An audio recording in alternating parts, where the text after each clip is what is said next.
Today, we'll begin our learning on AP Chemistry. First, let me introduce the structure of AP Chemistry exam. The exam is divided into two sections. In the first section, you'll have 90 minutes to answer 60 multiple-choice questions and that worth 50% of your score. The second section is also 90 minutes long. There are 7 free response questions and that worth the other 50% of the score.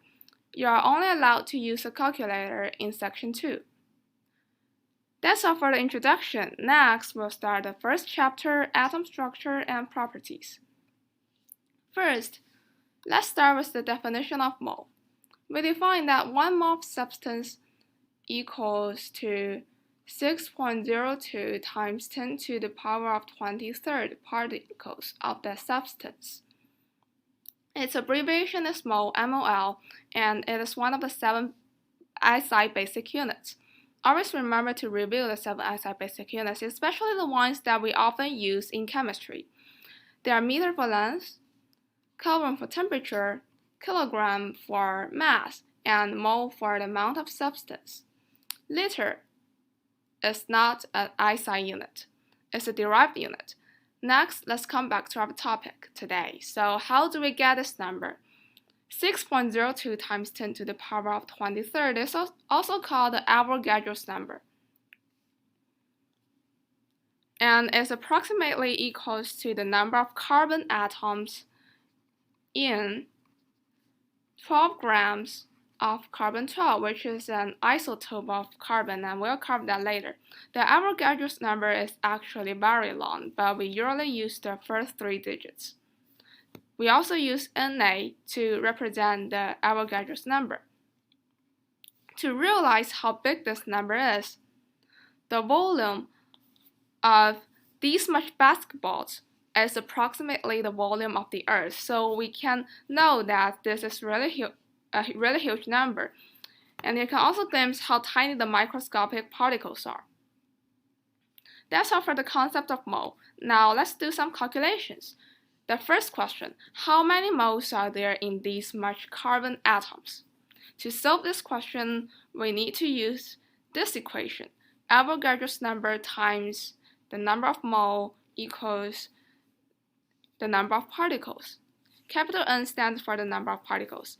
Oh, there's another thing that has to be clarified. For elements, atoms are basic particles for metal, noble gas in this column, and some nonmetals such as carbon, silicon, phosphorus, and sulfur. And the magic 7 elements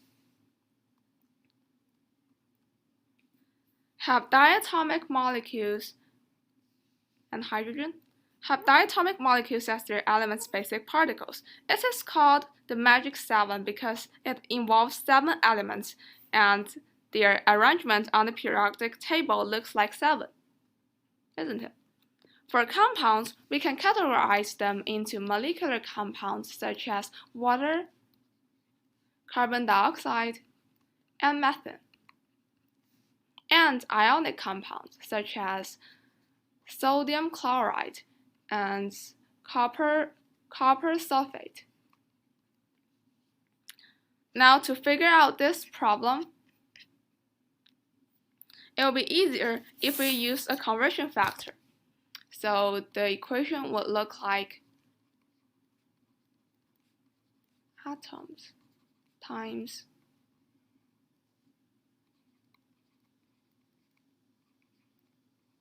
(23rd power) atoms equals 1 mole. So that we can cancel out the units and minimize the possibility of making mistakes. After we compute the numbers using calculator, we can get the answer, which is 2.51 mole. But we haven't finished now. Remember to check your significant figure and the unit. In this question, the sig fig is 3 digits, and the unit is mole, so we are all correct. We don't have to take the Avogadro's number into consideration. Okay, let's look at another question. How many hydrogen atoms are there in 1.0 mole of water? The process is quite similar with the last ones, but we have to use one more conversion factor,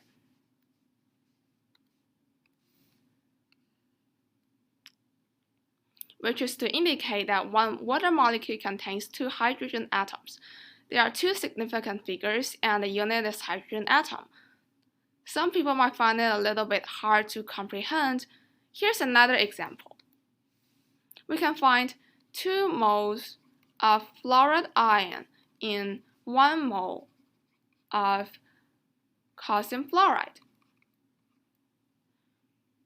because each formula unit has 2 fluoride ion and there is 1 mole formula unit. Got it? That comes to the summary of today's lesson. Mole is a unit to measure the amount of substance. When doing calculations, remember to check unit, significant figure, and whether it's atom, molecule, or mole.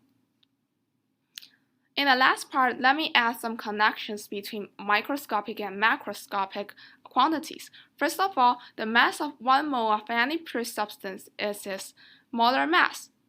That's the definition of molar mass. The unit is capital M, or gram per mole.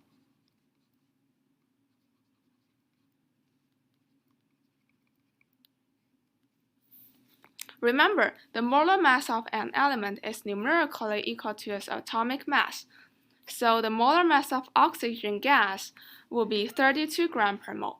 We can find that the atomic mass on periodic table of oxygen is 16. So we double 16 and we get 32. And we can also find for sodium, it will be 23 grams per mole. Secondly, for gas, there is a mole-volume relationship. Avogadro's hypothesis states that equal volumes of gases at the same temperature and pressure contain equal numbers of particles. So for whatever gases at 273.15 Kelvin under 1 atmosphere of pressure, its volume will be 22.4 liters. Because the particles that make up different gases may not have the same size, but they are usually so far apart, the size has a negligible influence on the volume occupied by a fixed number of particles. I must emphasize that this rule only applies to gases, because the volume of 1 mole of different solid and liquid substances are not the same. Alright, this is the end of today's lesson. Thanks for listening.